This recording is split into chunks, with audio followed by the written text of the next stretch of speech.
തുടർന്ന് നമ്മൾ കടക്കുന്നത് നാഷണൽ ഹൈവേ അതോറിറ്റിയുടെ ഓഫീസിലേക്ക് യൂത്ത് കോൺഗ്രസിന്റെ മാർച്ച് നടക്കുന്നു. കോഹിനൂറിലെ നാഷണൽ ഹൈവേയുടെ ഓഫീസിലേക്ക് യൂത്ത് കോൺഗ്രസിന്റെ മാർച്ച്. ഇതിൽ പലതരത്തിലുള്ള പ്രതിഷേധങ്ങളാണ് ഉയർന്നു വന്നിരുന്നത്. ദേശീയപാതയിൽ പല ഭാഗങ്ങളിൽ വിള്ളലുണ്ടാകുന്നു. കുരിയാട് വലിയ തരത്തിലുള്ള ഒരു അപകടം, വലിയ തരത്തിൽ സംസ്ഥാനത്തിന്റെ ശ്രദ്ധ ഇതിലേക്ക് മാറണമെന്ന രീതിയിലേക്ക് തന്നെ കാര്യങ്ങൾ പോകുന്നു. കാരണം മഴക്കാലമാണ്. ഏതെങ്കിലും തരത്തിലുള്ള അപകടങ്ങൾ ഉണ്ടായാൽ അത് ഉണ്ടാക്കുന്ന ആഘാതം ചെറുതായിരിക്കുകയില്ല. രാഷ്ട്രീയ പാർട്ടികളടക്കം ഇതിനകത്ത് ഇടപെടുന്നു. വലിയ തരത്തിലുള്ള വിമർശനമൊക്കെ പ്രതിപക്ഷം ഉന്നയിച്ചിട്ടുണ്ട്. UDF നേതാക്കന്മാർ നേരത്തെ തന്നെ മുന്നറിയിപ്പ് കൊടുത്തതാണ്. അശാസ്ത്രീയമായിട്ടുള്ള നിർമ്മാണമാണ് നടത്തുന്നത് എന്ന് പറഞ്ഞിട്ടും അത് ഗൗനിച്ചില്ല എന്നുള്ള നിലപാട് അത് കോൺഗ്രസിനും ലീഗിനും എല്ലാം പ്രധാനപ്പെട്ട നേതാക്കന്മാർക്കുണ്ട്. യൂത്ത് കോൺഗ്രസിന്റെ മാർച്ച് നടക്കുന്നു മലപ്പുറത്ത്.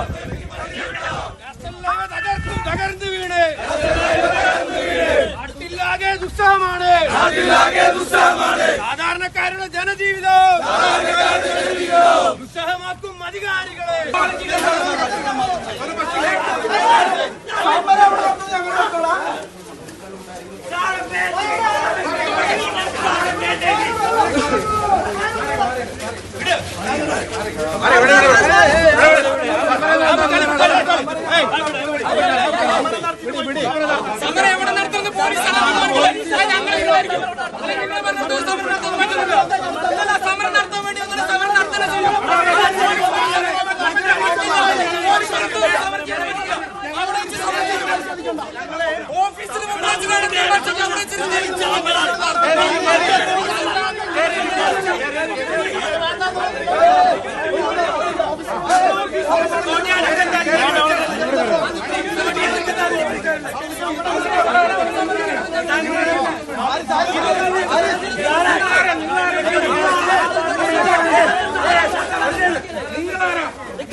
ഇങ്ങോട്ട് മാന്യമാണെങ്കിൽ അങ്ങോട്ട് മാന്യമായിരിക്കും.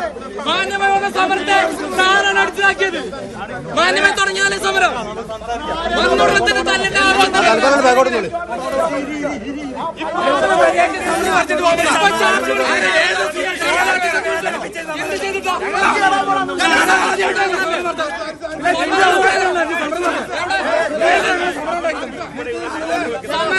ചെയ്യണമെന്നുള്ളത് ഞങ്ങൾ തീരുമാനിക്കാനാണ്.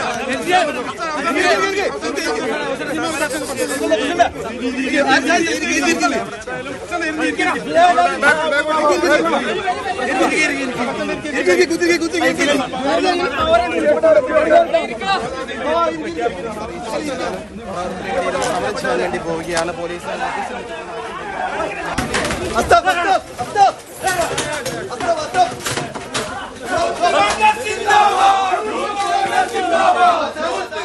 CV അൽമൂദ് ചേരുന്നു മലപ്പുറത്ത്. അൽമൂദ് നേരത്തെ പറഞ്ഞതുപോലെ ഇനി ഇതൊരു വലിയ രാഷ്ട്രീയ പ്രതിഷേധത്തിലേക്ക് കൂടി വഴിവെക്കുന്ന സാഹചര്യം, പ്രത്യേകിച്ച് UDFന്റെ പ്രധാനപ്പെട്ട നേതാക്കന്മാരൊക്കെ പറയുന്നു ഞങ്ങൾ ഇത് നേരത്തെ പറഞ്ഞതാണ്, ഇത് ശ്രദ്ധിച്ചില്ല എന്ന് പറയുന്നിടത്ത് പ്രതിക്കൂട്ടിൽ നിർത്തുന്നത് സംസ്ഥാന സർക്കാരിനെയും കേന്ദ്ര സർക്കാരിനെയും ഒരുമിച്ച്, ഒപ്പം പരാതികളൊക്കെ അവഗണിച്ചുകൊണ്ടുള്ള ദേശീയപാത അതോറിറ്റിയും.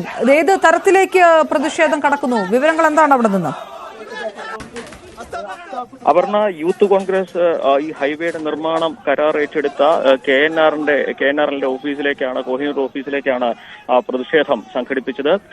നേരത്തെ തന്നെ നിശ്ചയിച്ചതായിരുന്നു. 30-ലധികം പ്രവർത്തകർ പ്രകടനമായി എത്തി KNRന്റെ ഓഫീസിലേക്ക് ഇരച്ചു കയറാൻ ശ്രമിച്ചു. പോലീസ് അവരെ തടഞ്ഞു. പോലീസുമായി ഉന്തും തള്ളുമുണ്ടായി. അതിനുശേഷം അല്പസമയം അവർ ഓഫീസിന് മുന്നിൽ കുത്തിയിരുന്നു. തുടർന്ന് ഓഫീസിനുള്ളിലേക്ക് പ്രവേശിക്കാൻ ശ്രമിച്ചവർ വീണ്ടും പോലീസ് തടയുകയും അവിടുത്തെ ചെടിച്ചട്ടികളൊക്കെ എറിഞ്ഞു പൊട്ടുകയും കസേരകൾ തകർക്കുകയും ചെയ്തു. തുടർന്ന് പോലീസ് ബലം പ്രയോഗിച്ച് പ്രവർത്തകരെ പുറത്തേക്ക് തള്ളി നീക്കുകയായിരുന്നു. പോലീസും പ്രവർത്തകരും തമ്മിൽ നിരവധി തവണ വാക്കുതർക്കമുണ്ടായി. പോലീസും ഉന്തും തള്ളുമുണ്ടായി. ഒരു പ്രവർത്തകന് ലാത്തിയടിയേറ്റു. ചെറിയ തോതിൽ സംഘർഷമുണ്ടായി. ഇപ്പോൾ യൂത്ത് കോൺഗ്രസിന്റെ ജില്ലാ പ്രസിഡന്റ് ഹാരിസ് മുതൂരും സംസ്ഥാന അധ്യക്ഷൻ അബിൻ വർക്കിയും മാധ്യമങ്ങളോട് സംസാരിക്കുകയാണ് പ്രതിഷേധങ്ങൾക്ക് നടുവിൽ നിന്ന്. അപർണ,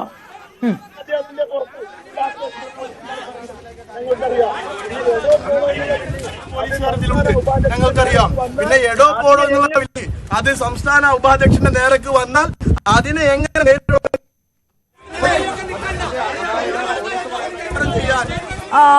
യെസ്, യൂത്ത് കോൺഗ്രസ് നേതാക്കന്മാർ വ്യക്തമാക്കുന്നു. ഇത് കോൺഗ്രസും ഇത് ഏറ്റെടുത്തിരിക്കുന്നു. ലീഗ് നേതാക്കന്മാർ കുഞ്ഞാലിക്കുട്ടി അടക്കമുള്ളവർ ഈ വിഷയത്തിനകത്ത് പ്രസ്താവന നടത്തി കഴിഞ്ഞു. കൃത്യമായിട്ടുള്ളൊരു വീഴ്ച ഉണ്ടായിട്ടുണ്ട്. അത് സംസ്ഥാന സർക്കാരിന്റെ ഭാഗത്തുനിന്ന്, ഒപ്പം കേന്ദ്ര സർക്കാരിന്റെ ഭാഗത്തുനിന്ന്, നിർമ്മാണ കമ്പനിയുടെ ഭാഗത്തുനിന്ന്, ദേശീയപാത അതോറിറ്റിയുടെ ഭാഗത്തു നിന്നൊക്കെ വലിയ തരത്തിലേക്കുള്ള പ്രതിഷേധം ജനങ്ങളുടെ ഭാഗത്തുമുണ്ട്. കൂരിയാട് ഉണ്ടായ വലിയ അപകടത്തിൽ ആളപായം ഉണ്ടാകാതെ പോയത് വലിയ ഭാഗ്യം കൊണ്ടെന്ന് ജനങ്ങൾ പറയുന്ന ഒരു സാഹചര്യം കൂടിയുണ്ട്. അനുമോദ, ജനകീയ പ്രതിഷേധങ്ങളും ഉയർന്നു വരാനുള്ള ഒരു സാഹചര്യമുണ്ടോ? മഴക്കാലമാകുമ്പോഴേക്കും ഇത് ഉയർത്തുന്ന ആശങ്ക വലുതായതുകൊണ്ട്. തീർച്ചയായും അപർണ, ഇതൊരു ജനകീയ വിഷയം തന്നെയാണ്. കാരണം നമുക്കറിയാം, ദേശീയപാതയുടെ നവീകരണം അല്ലെങ്കിൽ പുതുക്കിയ ദേശീയപാത അത് കേരളത്തിൽ പ്രത്യേകിച്ച് മലബാർ മേഖലകളിൽ വയലുകൾ നികത്തിയും മലകൾക്കിടയിലൂടെയും ഒക്കെയാണ് നിർമ്മിച്ചിരിക്കുന്നത്. അതിന്റെ ഈ ഒരു പ്രദേശത്തിന്റെ ജോഗ്രഫിക്കലായിട്ടുള്ള വ്യത്യാസങ്ങൾ അതെല്ലാം ഓരോ മേഖലയിലും ഓരോ തരത്തിലാണ് ഉണ്ടായിരിക്കുന്നത്. അപ്പോൾ മഴ വന്നപ്പോൾ മാത്രമാണ് സത്യത്തിൽ ഇതിന്റെ ഒരു അവസ്ഥ എന്താണെന്നുള്ളത് മനസ്സിലാക്കാൻ കഴിയുന്നത്. പലയിടത്തും പാടം നികത്തിയും അതുപോലെ തന്നെ അതുവരെ ഒഴുകിയിരുന്ന കൈത്തോടുകൾക്ക് മുകളിൽ മണ്ണിട്ട് നികത്തിയും ഒക്കെ റോഡുകൾ പലയിടത്തും ഉണ്ടാക്കിയിട്ടുണ്ട്. അപ്പോൾ അവിടെയൊക്കെ തന്നെ ജലത്തിന്റെ ഒരു നീരൊഴുക്ക് പൂർണ്ണമായും തടസ്സപ്പെടുകയും അത് ചതുപ്പ് നിലങ്ങളാണെങ്കിൽ അവിടെയെല്ലാം തന്നെ കൂടുതൽ വെള്ളം നിറയുന്ന ഒരു സാഹചര്യം. ഇതൊക്കെ തന്നെ പല ഇടങ്ങളിലും ഈ റോഡിന്റെ സാഹചര്യങ്ങളെ കൂടുതൽ അപകടകരമാക്കുന്നുണ്ട്. അതുപോലെ ഈ നമ്മൾ നേരത്തെ കണ്ടതുപോലെ മലയുടെ വശങ്ങൾ ചെത്തിയെടുത്താണ് പലയിടത്തും റോഡുകൾ നിർമ്മിച്ചിരിക്കുന്നത്.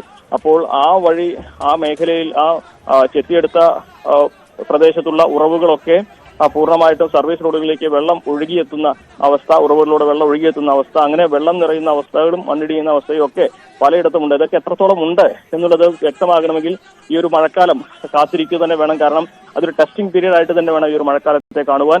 കാരണം കഴിഞ്ഞ വർഷകാലത്ത് ഇത്രയും നിർമ്മാണം നടന്നിരുന്നില്ല. ഇപ്പോൾ നിർമ്മാണത്തിന്റെ 90% പൂർത്തിയാക്കിയിട്ടുണ്ട്. പക്ഷേ പലയിടത്തും മഴ വരുമ്പോഴുള്ള സാഹചര്യം അത് പ്രവചനാതീതമാകുന്ന ഒരു സാഹചര്യമാണ് നിലവിലുള്ളത്. ആ ഘട്ടത്തിലാണ് മുൻപ് പലപ്പോഴും ഉന്നയിച്ച പരാതികൾ അത് എത്രമാത്രം ആ ഒരു മേഖലയുടെ ആളുകൾ ഉന്നയിച്ച പരാതികളിൽ എത്രമാത്രം വസ്തുതയുണ്ടായിരുന്നുവെന്ന് സാഹചര്യങ്ങൾ തെളിയിക്കുന്നത്, നടന്ന സംഭവങ്ങൾ തെളിയിക്കുന്നത്. വെള്ളക്കെട്ടുകളെ മാത്രമല്ല, മണ്ണിടിയുന്നതിന്റെയും അതുപോലെ തന്നെ ചിലയിടങ്ങളിലെ മേൽപ്പാലങ്ങൾ വേണമെന്ന നിർദ്ദേശത്തിന്റെ ആവശ്യകതയും അതിനു പകരം അവിടെ മണ്ണിട്ട് നികത്തി ഉയർത്തി റോഡ് നിർമ്മിച്ചപ്പോഴുണ്ടായ പ്രശ്നങ്ങളും ഒക്കെ പലയിടങ്ങളിലായിട്ട് ഉയരുന്നുണ്ട്. പലയിടത്തും റോഡുകളിൽ വിള്ളൽ വീഴുന്നതായിട്ടുള്ള റിപ്പോർട്ടുകൾ വരുന്നു. അപ്പോൾ സത്യത്തിൽ ഇനിയുള്ള ദിവസങ്ങളിൽ മഴ പെയ്യുമ്പോൾ എന്തുണ്ടാകും എന്നുള്ളത് കണ്ടു തന്നെ അറിയേണ്ട ഒരു സാഹചര്യമാണ്. ആ ഒരു ഘട്ടത്തിൽ ആണ് ഇവിടെ രാഷ്ട്രീയമായിട്ട് കൂടി ഈ വിഷയത്തിൽ വലിയ പ്രതിഷേധങ്ങൾ ഉയരുന്നത്. നമ്മൾ ഇന്നലെ കണ്ടതാണ്. പി കെ കുഞ്ഞാലിക്കുട്ടി അടക്കമുള്ള നേതാക്കൾ, UDF നേതാക്കൾ സ്ഥലം സന്ദർശിച്ച് വിദഗ്ധ സംഘത്തിന്റെ സന്ദർശനം കഴിയട്ടെ, അതിന്റെ റിപ്പോർട്ട് വരട്ടെ, അതിനുശേഷം ഇത് രാഷ്ട്രീയമായിട്ട് എന്തിനെ പ്രക്ഷോഭം സംഘടിപ്പിക്കണോ, ജനങ്ങളുടെ പ്രക്ഷോഭം ഏറ്റെടുക്കണോ എന്ന കാര്യത്തിൽ തീരുമാനമെടുക്കുമെന്ന് പറഞ്ഞ ശേഷം ഇപ്പോൾ ഇവിടെ യൂത്ത് കോൺഗ്രസ് ഇതിൽ ആദ്യ ഘട്ടത്തിൽ തന്നെ ഈ നിർമ്മാണ കമ്പനിയായ KNRCL ഓഫീസിലേക്ക് ഉപരോധ സമരം സംഘടിപ്പിച്ചുകൊണ്ട് രാഷ്ട്രീയമായിട്ട് ഈ ഒരു വിഷയത്തിൽ ഉപയോഗിച്ച് തുടങ്ങുകയാണ്. വലിയ പ്രതിഷേധങ്ങൾ വരും ദിവസങ്ങൾ ഉണ്ടാകുമെന്ന ഒരു മുന്നറിയിപ്പ് കൂടി യൂത്ത് കോൺഗ്രസ് നൽകുന്നുണ്ട്. ഒരുപക്ഷെ ഈ ഒരു വിദഗ്ധ സംഘത്തിന്റെ റിപ്പോർട്ടിന്റെ അടിസ്ഥാനത്തിൽ മാറ്റങ്ങൾ വരുത്തിയിട്ടും പ്രശ്നങ്ങൾ പരിഹരിച്ചില്ലെങ്കിൽ അത് സ്വാഭാവികമായിട്ടും വലിയ രാഷ്ട്രീയ വിഷയമായിട്ട് UDF ഏറ്റെടുക്കാൻ തന്നെയാണ് സാധ്യത. അങ്ങനെയാണെങ്കിൽ അത് എങ്ങനെ പ്രതിരോധിക്കുമെന്നത് സർക്കാരിനും അതുപോലെ തന്നെ LDF-നും BJP-ക്കും ഒരുപോലെ തലവേദന ഉണ്ടാക്കുന്ന ഒരു സാഹചര്യം തീർക്കുമെന്ന കാര്യത്തിൽ തർക്കമില്ല. കാരണം